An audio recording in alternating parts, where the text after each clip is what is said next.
Hello, everyone. My name is Solomay Tibabu, and I'm so pleased to be joined with Ariela Safira, the founder and CEO of Real. Ariela, please tell us about yourself and how did you become interested in mental health and innovation? Yeah, sure thing. Hi, everyone. I'm Ariela. Um, how I became interested in mental health care and innovating within it. Really, I've worked in mental health care for about 6 years now, and I became very passionate about it when a friend attempted suicide. And that was my big eye opener as to what mental health care looks like. That was the first time I'd ever seen a rehab, the first time I'd really heard about or understood what psych meds look like, what therapy looks like. And I thought the system didn't make sense. I wasn't a therapist. I'd studied math and CS, but it was very clear to me that we didn't have definitions for success in any of these places, let alone pathways to ensure patients reach success. So I pretty much threw myself at the system. I got in touch with David Kelly, who's the founder of IDEO, and started working together on how can we redesign the mental health care system.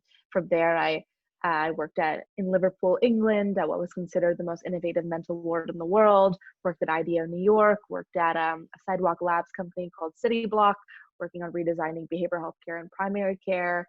I'd done multiple cross-country bike trips to fundraise for suicide prevention. And I guess the last thing I did before starting Real was I went to Columbia's clinical psych program to actually train to be a therapist. And while I was there, I guess learned many more flaws in the system, both from the client perspective and also for therapists themselves, and how challenging it is to really build a sustainable business around private practice therapy. So I left the program a little over a year ago to found Real. Wow, what a remarkable story. So what is Real? Yes, Real, we're a mental health care company, really asking people to take 5 steps back and re-envisioning what is mental health care. And in doing so, we're making care far more affordable for individuals. We're making it more scalable and making it more community driven, both in a digital platform and in an IRL studio platform, our first being in Manhattan and Flatiron. Wow, that's right. You're based in New York, where, a lot going on these last couple months. Indeed. It's just remarkable. You've been all over the news, and it's been so interesting just hearing about the timing of your launch in light of coronavirus.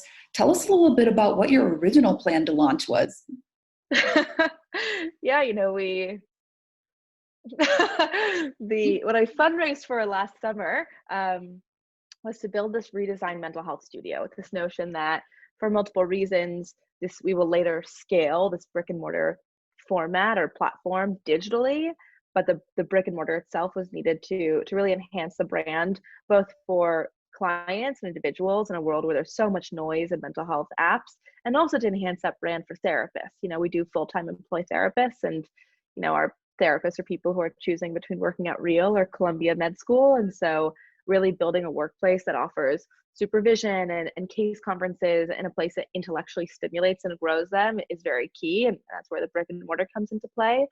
That brick and mortar is, the studio offers a membership model. So that's members pay $30 a month. And what comes with that is unlimited access, or rather I should start by saying what comes with that is an annual mental checkup, really analogous to the annual physical. Unlimited access to events. We have 2 to 4 therapist-led events a month. Unlimited access to the space, and then you can pay to add on one-on-one therapy or group salons.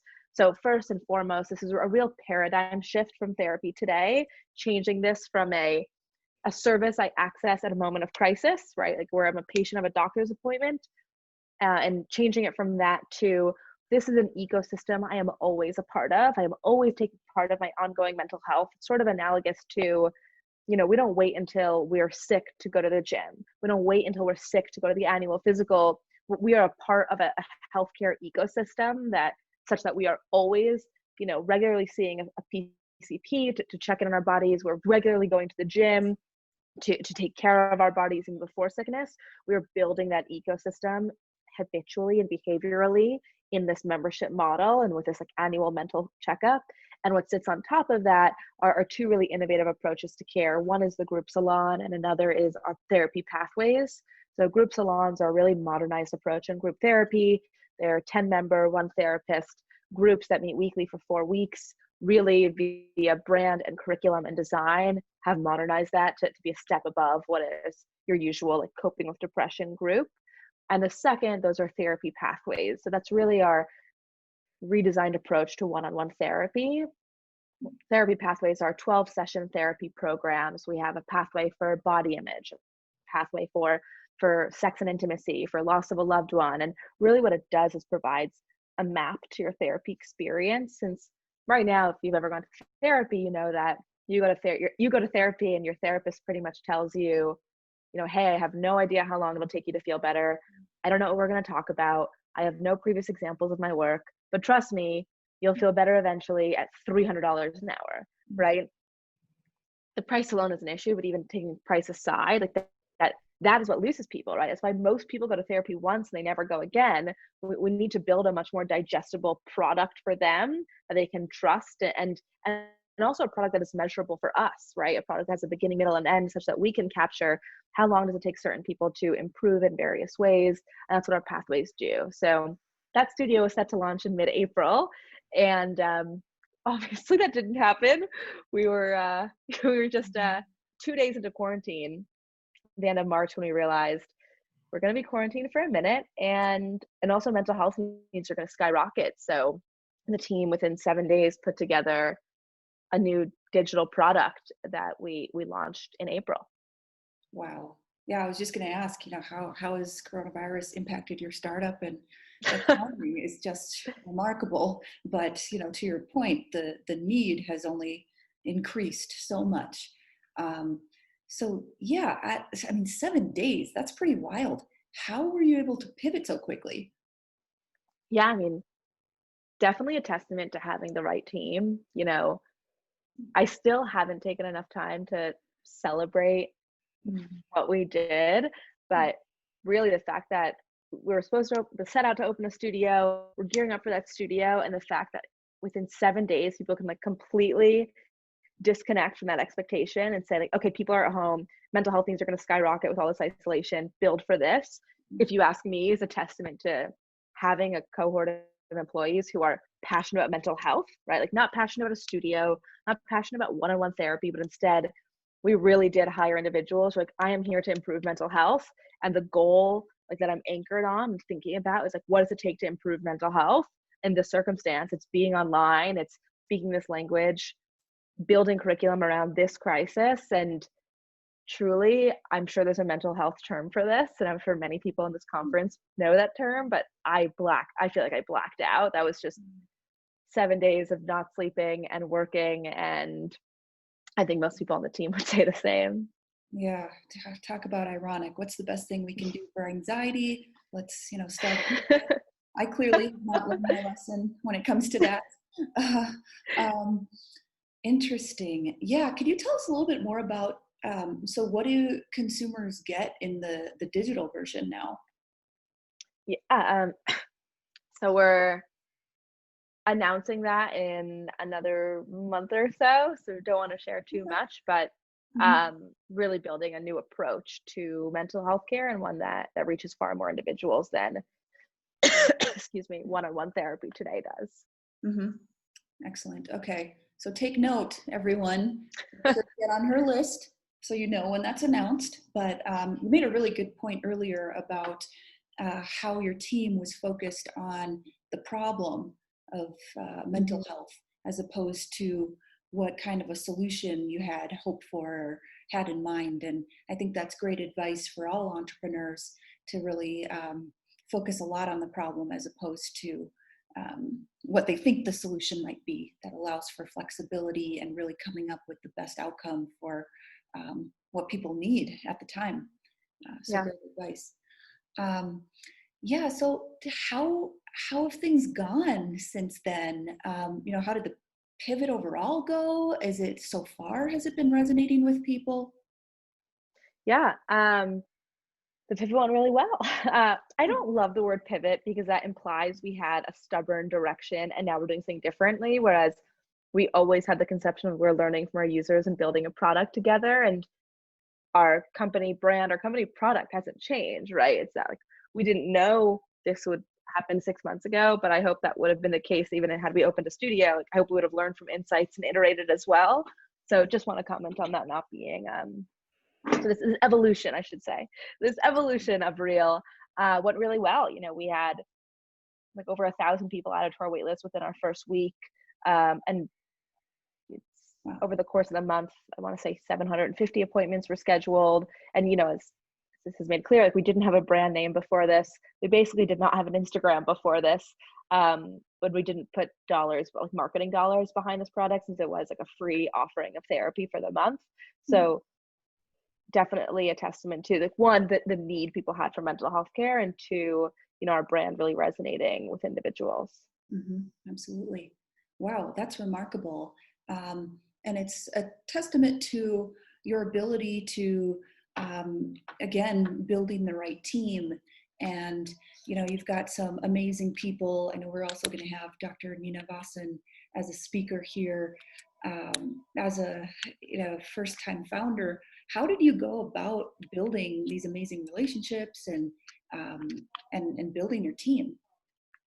Yeah, I think I've been fortunate that I wasn't someone who set out to build a business. It's not like I found a business need and found people for that business need. Instead, like, I've just been working on this for so long. So, like, Nina is probably, I mean, such an influential person. I met as organically as it gets. You know, Nina was my professor. I was still a student at Stanford.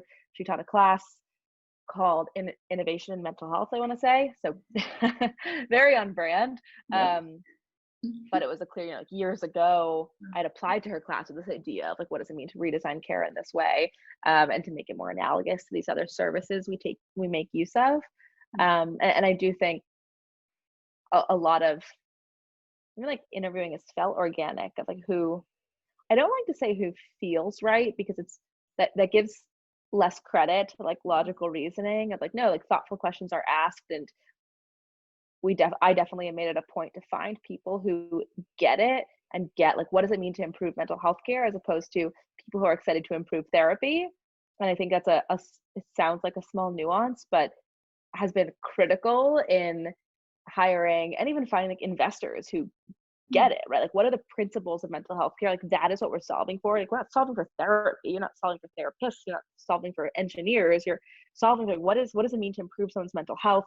How can we do that, right? And from therapists to engineers to designers, like, really found people who are able to, like, take 5 steps back and think about the world in that way, and people who are very able to challenge the system, right? And people who, from interview 1 or 2, could articulate, these are the problems I have with the system, right? As a client, as a therapist, as a loved one, you know, of someone who suffered with core mental health concerns. And really, I'm, like, so proud of all of our hires, that they're people who care and, like, are critical thinkers and think very thoughtfully about all problems in the world, right? But especially the problems in mental health care. Right. That's fabulous. You had said a phrase earlier, relatable care. What does it mean to build relatable care? Yeah, you know, at Real, we build demographic focused care, and the first demographic we're working with is women, are women. And really, what my philosophy on that is, we have built user-centered care in every other area of healthcare, right? Every other clinician, they first go to their 4 years of med school, where they learn general medicine, and then they go to 2 to 5 more years of residency, where they focus on one specialty, right? And then they focus on that one specialty forever, such that they become lifelong specialists. And as a result of that, you know, the gynecologist gets so good at detecting cervical cancer because they see 10 vaginas a day, right? It's a pattern, pattern recognition that they develop and enhance from seeing the same sorts of clients over and over again. They get a deeper understanding of that client. Whereas, you know, so in the end, medical doctors are receiving close to 6 to 10 years of training and then lifelong pattern recognition. Whereas we have therapists go to 2 years of schooling and then they see everyone under the sun, right? They're never given the tools or like the education to become the same sort of specialists that medical doctors receive. And, I think one, those clinicians deserve that, but more than anything, like us as clients, as patients, as people, we deserve that. And of course, we're going to come to expect that if every other clinician we work with comes with such a specialty in our specific demographic, whereas therapists do not, right? So it really came from that feeling of, when I went to Columbia, I went to that clinical psych program, I felt training was so outdated, right? It was outdated, it was inconsistent, it neglected the stories and perspectives of many cultures and many demographics. And it was clear we needed to enhance that training, period, for like all clinicians, but even more than that, that everyone will benefit from really focusing on a demographic and building on their skill set. So we starting with women because they make up the majority of the therapy market, and I'd argue both Nina and I can speak to women more than we can speak to most demos. Mm-hmm. Wow, interesting. And do you have an idea of geographically or next demographic wise where you'd like to expand to? Yeah, I mean, when I think of demographics, it's funny, I think I deferred to adults and expanding to adults, but definitely the more conversations I have, the more open my mind has been to, I had a really thoughtful conversation with an investor who shared, like, I actually think a great next step would be teenage girls, right? And I think, fortunately or unfortunately, there are a lot of opportunities in mental health care, a lot of demographics who need care. And, we'll definitely, I don't think this is a question like I will make the answer to. I think we will do a ton of user research to validate who, what is the next demographic of people who'd benefit most from this and who'd be the most receptive to it. We, in addition to enhancing the care that's delivered, we're also doing something very new for the brand of therapy and like reaching demographics. It's still not, therapy is still something that the minority of the population makes use of. And so part of what drives our decision is who is the next demographic who resonates or is excited for, is eager for therapy. Mm-hmm. Right, absolutely. Yeah, you kind of answered my last question, which was in terms of challenges for growing or scaling something like this that you've already come across or suspect. Yeah. Well, there's a global pandemic.